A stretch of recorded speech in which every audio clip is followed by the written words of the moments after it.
인사합니다. 메리 크리스마스, 해피 크리스마스, 행복한 성탄절 되세요. 인사합니다. 성탄의 은총이 함께 하시기를 축복합니다. 성탄의 축복이 넘쳐나시기를 기도합니다. 설교 제목 따라합니다. 성탄을 빛낸 조연. 목자들처럼. 성탄의 이야기를 한편의 영화로 생각한다면 성탄의 주인공은 누구입니까? 단연코 아기 예수님입니다. 여러분, 이 성경은 구약과 신약으로 되어 있는데 구약은 무엇에 대해 썼습니까? 따라합니다. 오실 예수 그리스도. 신약 성경은요, 따라합니다. 오신 예수 그리스도. 성경은 처음부터 끝까지 예수 그리스도에 대한 이야기입니다.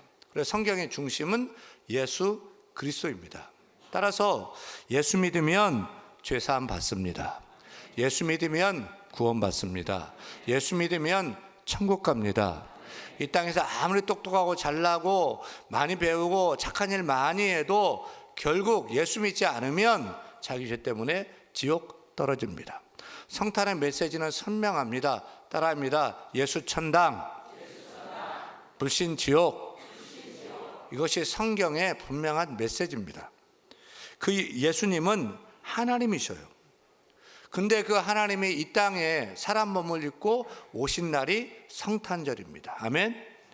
그래서 성탄절의 주인공은 단연코 아기 예수님입니다.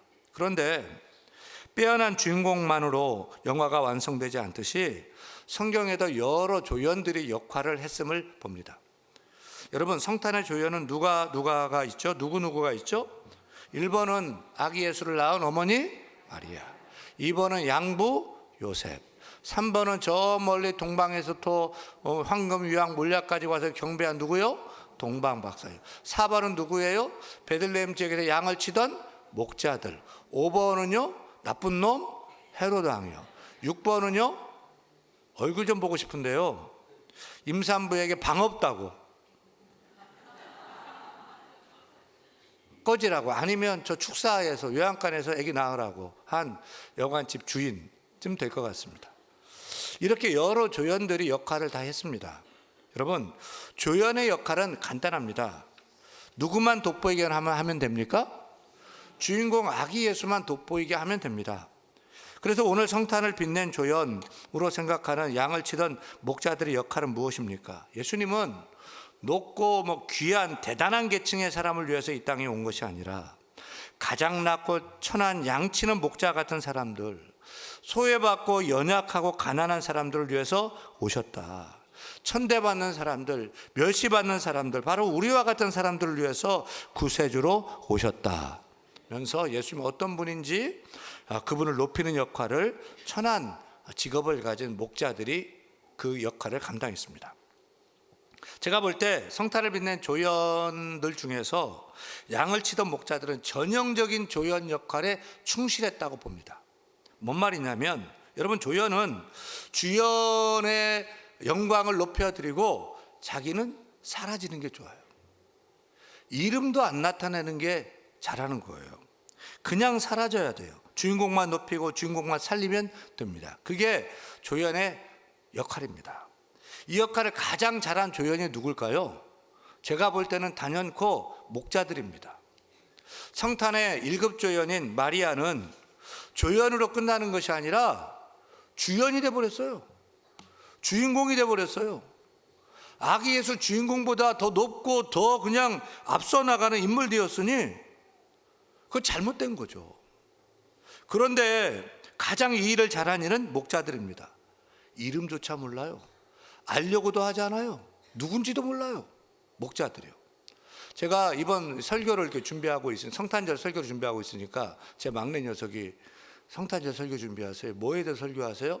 이번에는 성탄을 빛낸 조연, 주연, 동방박사, 목자들, 그리고 예수님 이렇게 설교할 거야. 그랬더니, 아버지, 그 성탄에 목자도 나와요? 그래요.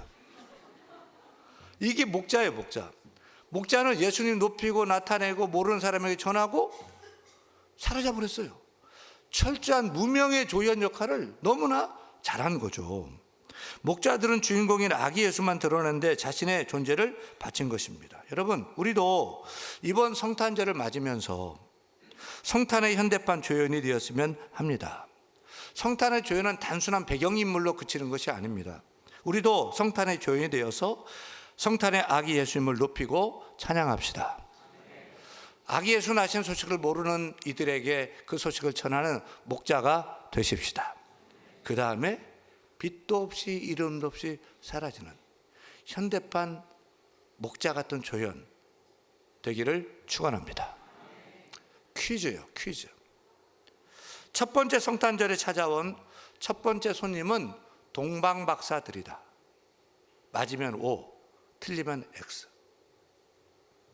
여러분, 첫 번째 크리스마스 날 요양간에서 구유에 누워 있는 아기 예수를 찾아와 제일 먼저 첫 번째로 경배한 축하 손님은 누구입니까?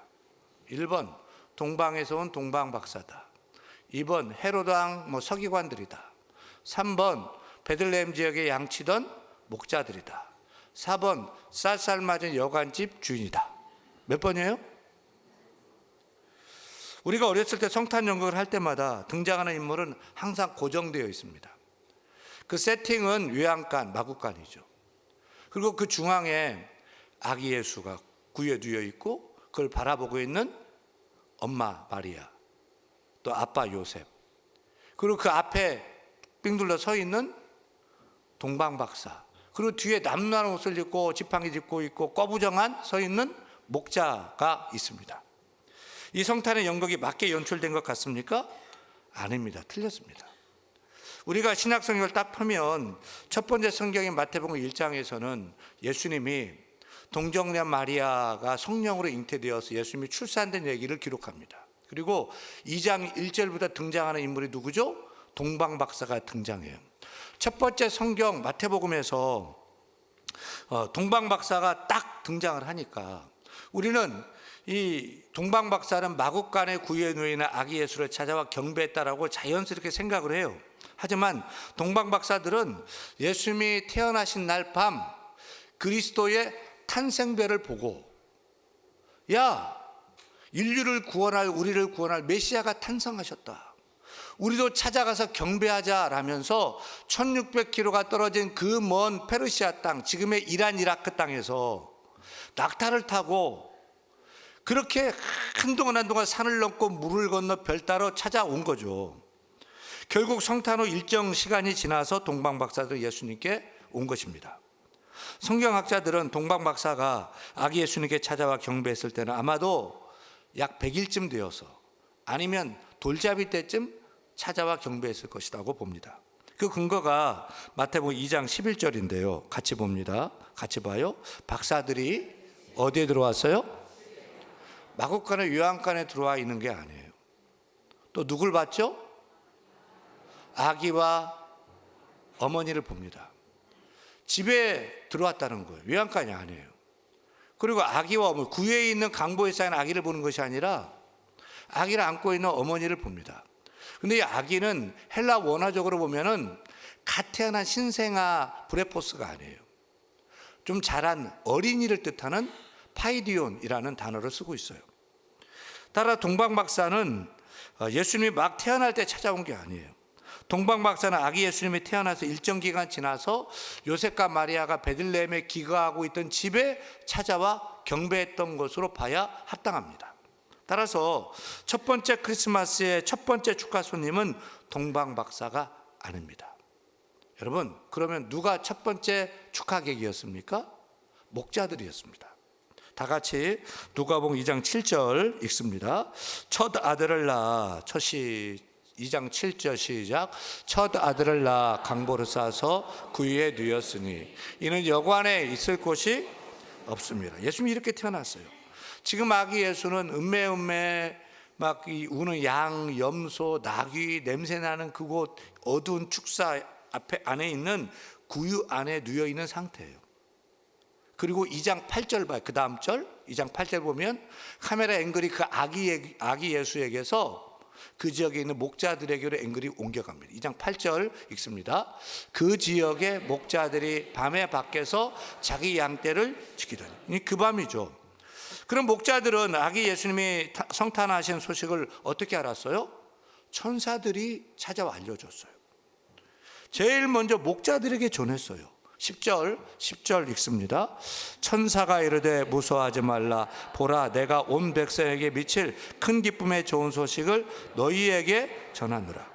이 말씀이 왜 우리에게 놀라움을 줍니까? 이 대목이 왜 우리에게 은혜를 주는 말씀입니까? 저 같으면 유대인의 왕으로 나신 메시아가 나신다는 소식을 제일 먼저 왕궁에 가서 알려줬을 것 같아요. 아니면 대제사장이나 서기관을 찾아가서 알려줬을 거예요. 그런데 천사들은 목자들에게 메시아의 탄생 소식을 전한 거예요. 먼저. 세상 말로 똥물에도 파도가 있는데 말입니다. 어느 조직이나 단체나 서열이 있고 계급이 있어요. 군대 가면 짝대기 하나, 이등병도 짝대기 하나 붙어 있다고 똑같은 짝대기 하나가 아니에요. 그 이등병 사회 안에서도 몇 월 군번이냐, 2월 달에 들어왔냐, 3월 달에 들어왔냐, 우리 볼 때는 아무것도 아닌 것 같아도 3월 군번은 2월 군번한테 절대 넘어서지 못해요. 그 서열이, 엄청난 서열이 그 안에 있는 거예요. 제가 3월 군번이었거든요. 2월 군번들은 엄청 갈궜어요. 근데 2월 28일에 입대한 사람이 3월 군번이 하루 차이인데 그렇게 저를 갈구더라고요. 근데 어쩌지 못해요. 요거도 먹고 맞고 그냥 해야 되는 거예요. 그게 서열이기 때문에 그래요. 목사님이 모이는 총회에 가면 어떨까요? 유알에 목사님들이 모여서는 유알이 없이 평화로운 천국 같을까요? 그렇잖아요. 목사님을 만나면 저한테 윤 목사님은 총신대 신대원 몇 회야? 92회인데요. 나 88회야? 그러면 그냥 서열이 거기서 딱 정리되고 뭐 어떤 일도 그냥 순서대로 해야 돼요. 순서대로 해야 돼요. 노예는 어때요? 총신대 신대원 졸업 기수 안 따져요. 노예는 노예 가입일이 중요해요. 그래서 언제 가입했느냐? 교회 크다고 뭐 노예 임원 되고 노회장 먼저 되는 게 아니에요. 먼저 가입한 사람이 앞서는 거예요. 그 순서, 계급, 서열이 그 안에 있단 말입니다. 조선시대에는 반상의 계급이 엄격해서 양반과 쌍놈은 하늘과 땅이었어요. 그런데 2000년 전 유대 사회는 어땠을까요? 조선시대보다 더 엄격한 그런 계급과 서열이 있었죠. 그러면 그 당시에 가장 낮은 최하층, 가장 비천한 계급층이 어디냐? 목자들이에요. 목자도 낮에 양치는 목자와 밤에 양치는 목자와 서열이 또 달라요. 누가 높아요? 낮에 양치는 목자가 더 높아요. 밤에 양치는 목자가 목자 중에서 가장 낮은 최하층의 그 단계인 거죠. 여러분, 왕도 아니고 제사장도 아니고 가장 가난하고 가장 비천했던 밤에 양치는 목자에게 만왕의 왕 예수가 나셨다는 소식이 전해진 거예요. 그 오랫동안 기다리던 그 메시아의 탄생 소식을 우리 같으면, 또 하나님은 높은 사람에게 알려서 높은 사람에게 아기 예수가 경배받게 했으면 좋을 것 같은데, 모든 계급 중에서 가장 낮은 그 계급, 밤에 양치는 목자를 찾아서 메시아의 탄생 소식을 전하고 그로 하여금 경배케 한 거예요. 왜 하필 목자냔 말입니다. 왜 그렇게 하셨을까요? 거꾸로 생각하면 쉽게 이해가 됩니다. 만약에 가장 높은 왕에게 전했다면 헤롯 왕이 좋아했을까요? 대제사장에 가서 서기관에 전했다면 그들이 어떻게 했을까요? 기뻐했을까요? 그들에게 굿뉴스였을까요? 아니면 배드뉴스였을까요? 찾아가 죽였을지도 몰라요. 그들은 자기가 가지고 있는 기득권을 지키는 게 중요하지 새로운 메시아 원치 않아요. 그래도 왜 하필 목자예요? 이게 성탄의 정신이기 때문입니다. 가장 낮고 비천한 사람들의 목자들에게 성탄의 소식이 전했다는 게 성탄의 정신입니다. 어느 누구도 하나님께 중요하지 않은 존재는 없다는 것입니다. 세상은 누군가를 버리고 또 소외시키고 멸시하고 누군가를 배제하고 왕따를 시켜도 하나님은 모두를 소중하게 여기신다는 것입니다. 하나님에게는 중요한 사람, 중요하지 않은 사람 나누지 않아요. 모두가 다 중요합니다. 모두를 다 사랑합니다. 모두를 귀히 여기십니다. 모두가 존귀합니다. 소중한 존재입니다. 그들을 누구든지 구원하기 위해서 주께서 오신 것입니다. 그래서 성탄하신 예수님은 그래서 사랑의 왕인 줄 믿습니다. 겸손의 왕인 줄로 믿습니다. 사랑의 왕으로 오신 주님은 낮은 데로 임하신 분입니다. 그래서 가장 낮고 천한 목자들에게 성탄의 소식을 먼저 전했습니다. 사랑의 왕으로 오신 주 예수 그리스도께서는 가난하고 병들고 낮고 천한 사람 하나까지도 죄에서 구원하시려고 가장 낮은 자리에 와서 가장 낮은 자에게 전한 것입니다. 사람들은 높은 사람을 좋아하죠. 많이 배운 사람, 똑똑한 사람, 많이 가진 사람을 좋아합니다. 하지만 우리 주님은 높은 사람도 낮은 사람도 똑같이 사랑하십니다. 돈 없다고 못 배웠다고 무시하지 않습니다. 천대받고 손가락질 받는 사람도 주님은 사랑하고 섬기려고 이 땅에 오셨습니다. 목자들은 냄새가 엄청나죠. 또 엄청 더럽습니다. 아니요. 우리 주님은 우리의 죄 냄새가 펄펄 나도 우리가 더러워도 우리를 멀리하지 않습니다. 오히려 가까이 하십니다. 안아주십니다. 품어주십니다. 손잡아 일으켜 주십니다. 그 어떤 죄인도 사랑으로 구원하시려고 오신 예수 그리스도인 줄 믿으시기를 축원합니다. 그래서 가장 천한 목자를 픽했던 거예요. 그러면 우리가 성탄을 빛낸 조연 목자들에게서 무엇을 배워야 할까요? 첫째, 따라합니다. 우리도 목자들처럼 즉각적으로 순종하고 행동하자. 천사들이 목자들에게 아기 예수 낳으신 성탄의 소식을 전했습니다. 그러자 그들은 어떻게 했습니까? 15절부터 읽습니다. 목자의 반응을 주목하며 읽습니다. 천사들이 떠나 하늘로 올라가니 목자가 서로 말하되 이제 베들레헴으로 가서 주께서 우리에게 알리신 바 이 이루어진 일을 보자 하고 빨리 가서 마리아와 요셉과 구유에 누인 아기를 찾아서 보고 천사가 자기들에게 이 아기에 대하여 말한 것을 전하니 천사의 소식을 들은 목자들은 어떻게 행동합니까? 에이 설마 라고 의심하지 않았습니다. 이 일이 이루어진 것을 보자 확신했습니다. 그 다음이 중요합니다. 그 다음 따라합니다. 빨리 가서 천사들이 가라고 하지 않았습니다. 재촉하지 않았습니다. 그런데 빨리 갔습니다. 아마도 뛰다시피 했을 거예요. 스스로 자원해서 그렇게 했어요. 때가 한밤중이잖아요. 저 같으면 날이 새면 가보자고 했을 거예요. 근데 그 밤에 그 한밤중에 자신들이 지키던 양들이 있는데 양들을 내버려 두고 아기 예수를 찾아가서 경배하고 찬양하고 그 소식을 전하자면서 빨리 달려갔던 거예요. 미루지 않았어요. 믿음으로 결단했어요. 꾸물거리지 않았어요. 즉각 행동했어요. 즉각 실천했어요. 여러분, 나쁜 일은 천천히, 좋은 일은 빨리 해야 됩니다. 그런데 반대로 좋은 일은 천천히, 나쁜 일은 빨리 행동하는 사람들이 있어요. 서둘러 해야 할 일이 있고 서두르지 않고 천천히 해야 될 일이 있습니다. 여러분, 좋은 일은 서둘러서 재빨리 해야 됩니다. 빨리 해야 됩니다. 하지만 나쁜 일은 빨리 하면 안 됩니다. 서두르면 안 됩니다. 목자들은 서둘러 빨리 가서 주를 경배하러 갑니다. 왜요? 아기 예수를 만나 경배하는 일이 좋은 일이니까요. 귀한 일이니까요. 그래서 서둘렀어요. 빨리 행동했어요. 즉각 결단하고 즉각 실천했어요. 우리도 좋은 일은 빨리 해야 됩니다. 착한 일은 서둘러 해야 됩니다. 믿음의 일은 즉각적으로 실천해야 합니다. 근데 거꾸로 반대로 하면 안 됩니다. 서둘러 해야 될 일, 또 천천히 해야 될 일을 알고 구분해서 실천해야 됩니다. 연말에 2025년도 새로 또 임명할 서리집사님들을 그 인사를 하는 인사당회가 열렸어요. 새로 서리집사를 임명할 때 기준이 있어요. 그분이 믿음이 좋은지 아닌지 하나님만 아시죠. 우리 사람은 몰라요. 그래도 교회가 믿음이 좋은지 안 좋은지 그 믿음의 기준으로 일반적으로 세운 11조 생활을 하느냐, 신앙인의 기본이잖아요. 두 번째, 주일은 성수하느냐, 주일 예배 잘 드리느냐, 기본이잖아요. 세 번째, 봉사를 하느냐.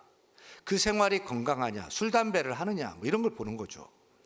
오랫동안 우리 교회에 출석하는데 집사 임명받지 못한 분들이 있어 안타까워서 임명받고 열심히 신앙생활 하도록 권면하기도 합니다. 11조를 하셔야 됩니다. 어려워도 하셔야 됩니다. 예, 하겠습니다. 언제부터 하시겠습니까? 하던 일 좀 정리되면 하겠습니다.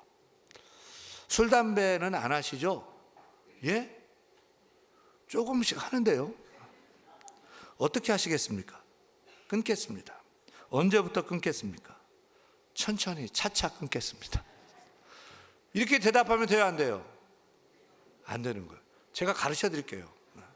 당장 끊겠습니다. 이제 11조 생활하겠습니다. 이제 봉사하겠습니다. 목사님, 내년부터 일하겠습니다. 뭐 해야 되겠습니까? 라고 대답해야 됩니다. 왜요? 좋은 일이니까. 믿음의 일이니까.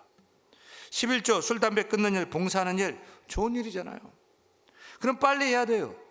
즉각 해야 돼요. 하는 사람 2명만 하네. 빨리 해야 돼요. 서둘러야 돼요. 좋은 일은 서둘러야 돼요. 좋은 일인데, 복 받는 일인데, 믿음의 일인데, 하나님 기뻐하신 일인데, 건강한 성도의 길인데 알잖아요. 알면 빨리 하시길 바랍니다. 사랑하는 여러분, 목자들은 그 일이 좋은 일인 줄 알고 기뻐하며 즉각 순종했습니다. 곧바로 빨리 가서 경배했습니다. 우리도 목자들처럼 빨리 순종, 즉각 순종하는 신앙인 되기를 축원합니다. 둘째, 따라합니다. 목자처럼 다시 일터로 돌아가 예수를 전하자. 20절 읽습니다. 목자들은 자기들에게 이르던 바와 같이 듣고 본 그 모든 것으로 인하여 하나님께 영광을 돌리고 찬송하며 돌아가니라. 여기서 주목하고 싶은 말씀은 따라하며 돌아가니라.